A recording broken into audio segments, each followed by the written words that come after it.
This one I'm going to really, emphasize that you adopt this way of speaking. So remember, there's two power questions you could ask.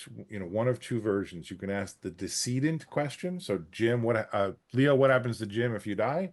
Or you can say, Jim, what happens to you if Leo dies? So you ask what's called the survivor one, right? You're asking the potential future survivor, which is great. That's a good one I kind of like that one. And he said, the typical, it would be bad thing. And you did the right thing by going down the road of you wanted more detail from him, right? That's not enough. But what you don't want to do is say, I think you said, can you clarify that? What do you mean? Okay. What I'd like you to do is use the visual words, and it's in the script. Can you describe for me? Can you share with me what you're visualizing? Tell me what you're seeing that causes you to say that. So I want you to use the visual prompting words because I want him to give me a more descriptive, reaction and explanation. What happens in this conversation from there is what makes this both tricky as you're learning it and very powerful once you master it. Remember that there are five kind of big risk areas, right? Housing, food, transportation, utilities, and kind of everything else, right? What ends up happening is if we don't can you describe for me, what you're seeing? And maybe he still stays a little bit surfacey, okay? Um, I might coach him with, well, there are five really big areas for most people from a financial standpoint. That's housing, shelter, food, that's usually pretty important.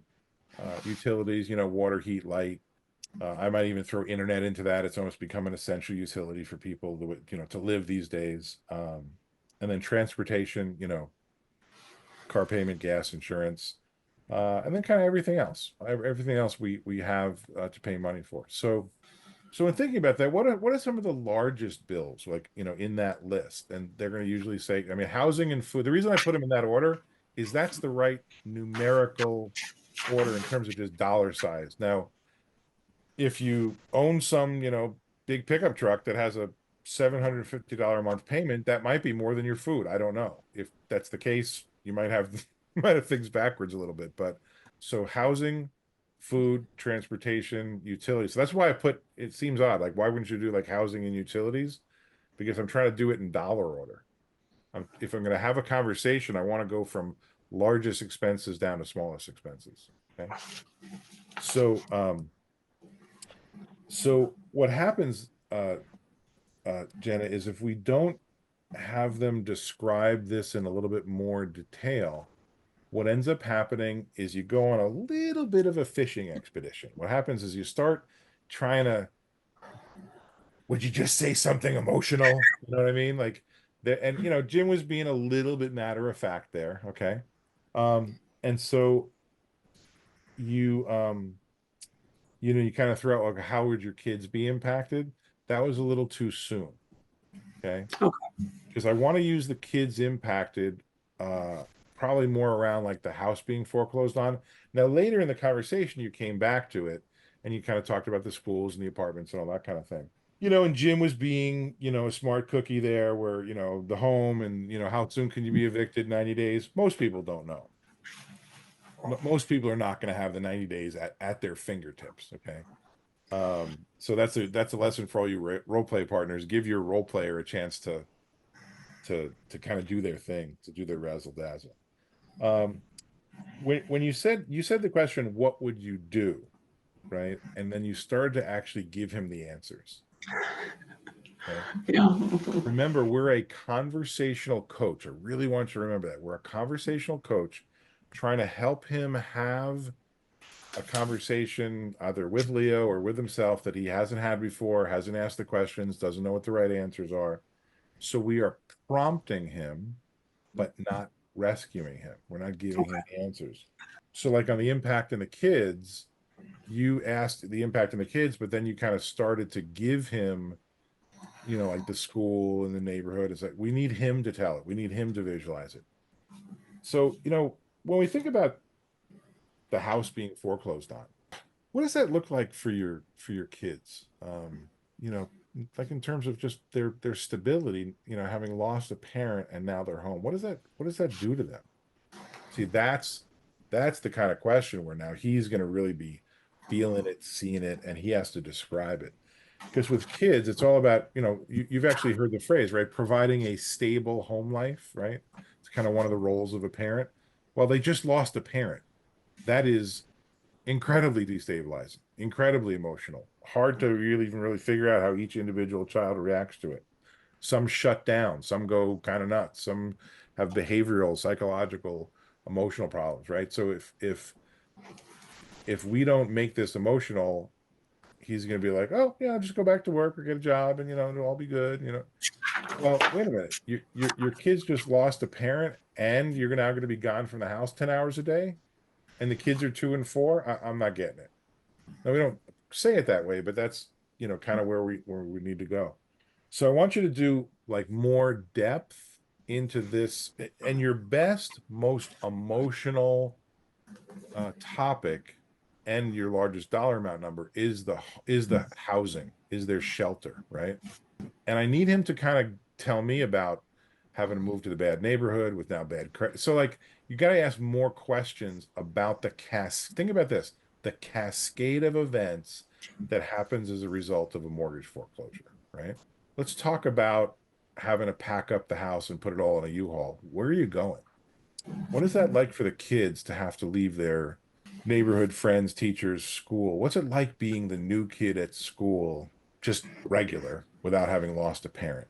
What is it like to be the new kid at school at a probably not so good school in a not so good part of town? And these are not asked in like rapid fire succession. These are asked and answered, asked and answered. We need to give him time to. I'm trying, if I can, I'm gonna try and make him cry. If you're not using, a box of tissues a week, you're not doing this job right. And I'm being sort of half facetious, half not, right? I want him to emote. When he emotes, when he has emotions, then he is going to want to solve this problem. He's going to want to prevent this bad set of circumstances from happening. We can't ask him the prevent question unless he's actually described something awful.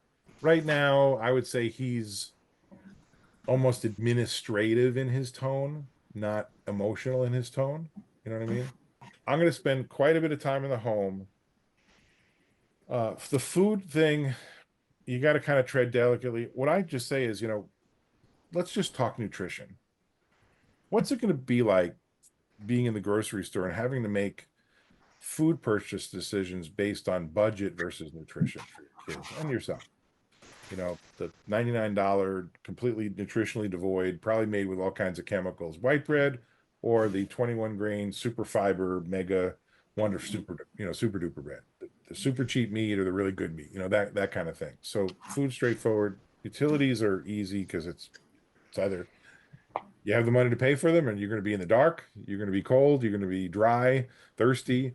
They're going to shut off your internet, they're going to shut off your phone. So utilities is kind of a, what would life be without your internet? What would life be like without a cell phone?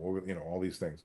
If you add these things collectively, all these 5 topics, it goes from money pressure, right? How do I pay the bills? To money consequences. Bad things start to happen that really affect our life. Think about this, guys. Jim just lost his partner, right? His spouse. And now, in addition to dealing with his own grief and the grief of his children, he's got all this money pressure and he's feeling it, and the kids feel it. Kids are very intuitive, right?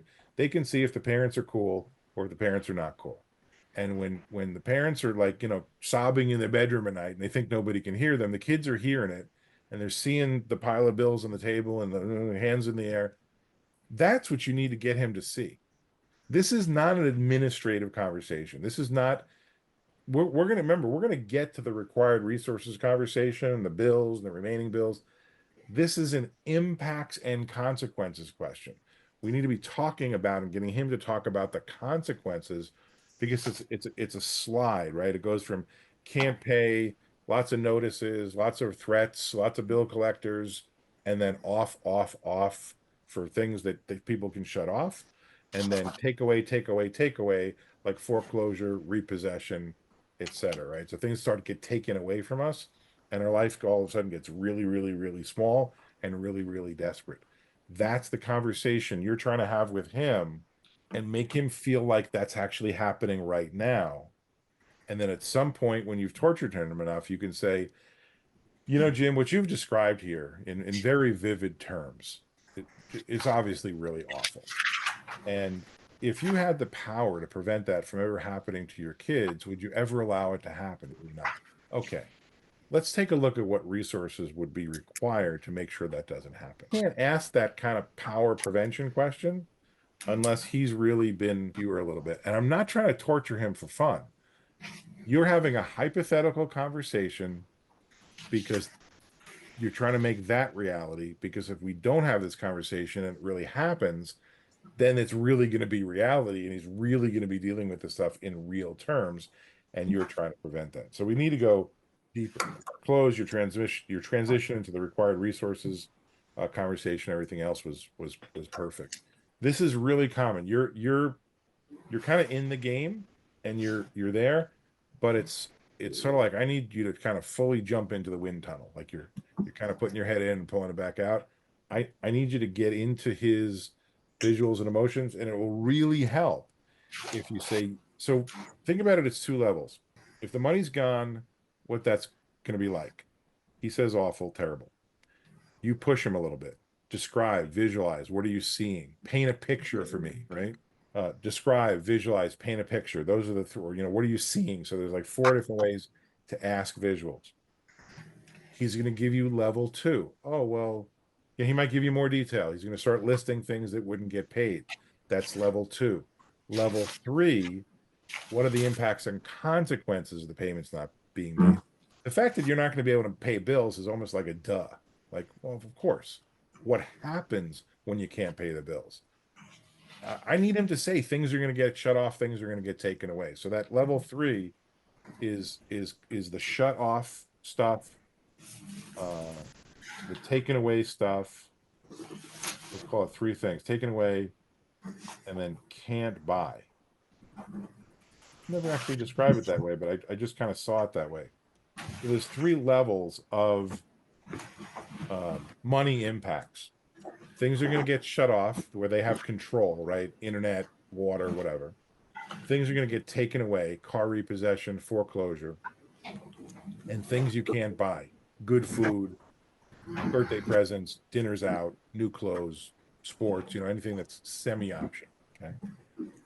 So you need to get into the conversation at that level, and then go down a few rabbit holes with, well, what would that look like if your car was repossessed? How are you going to get the kids to doctor's appointments, activities, and things with no vehicle, right?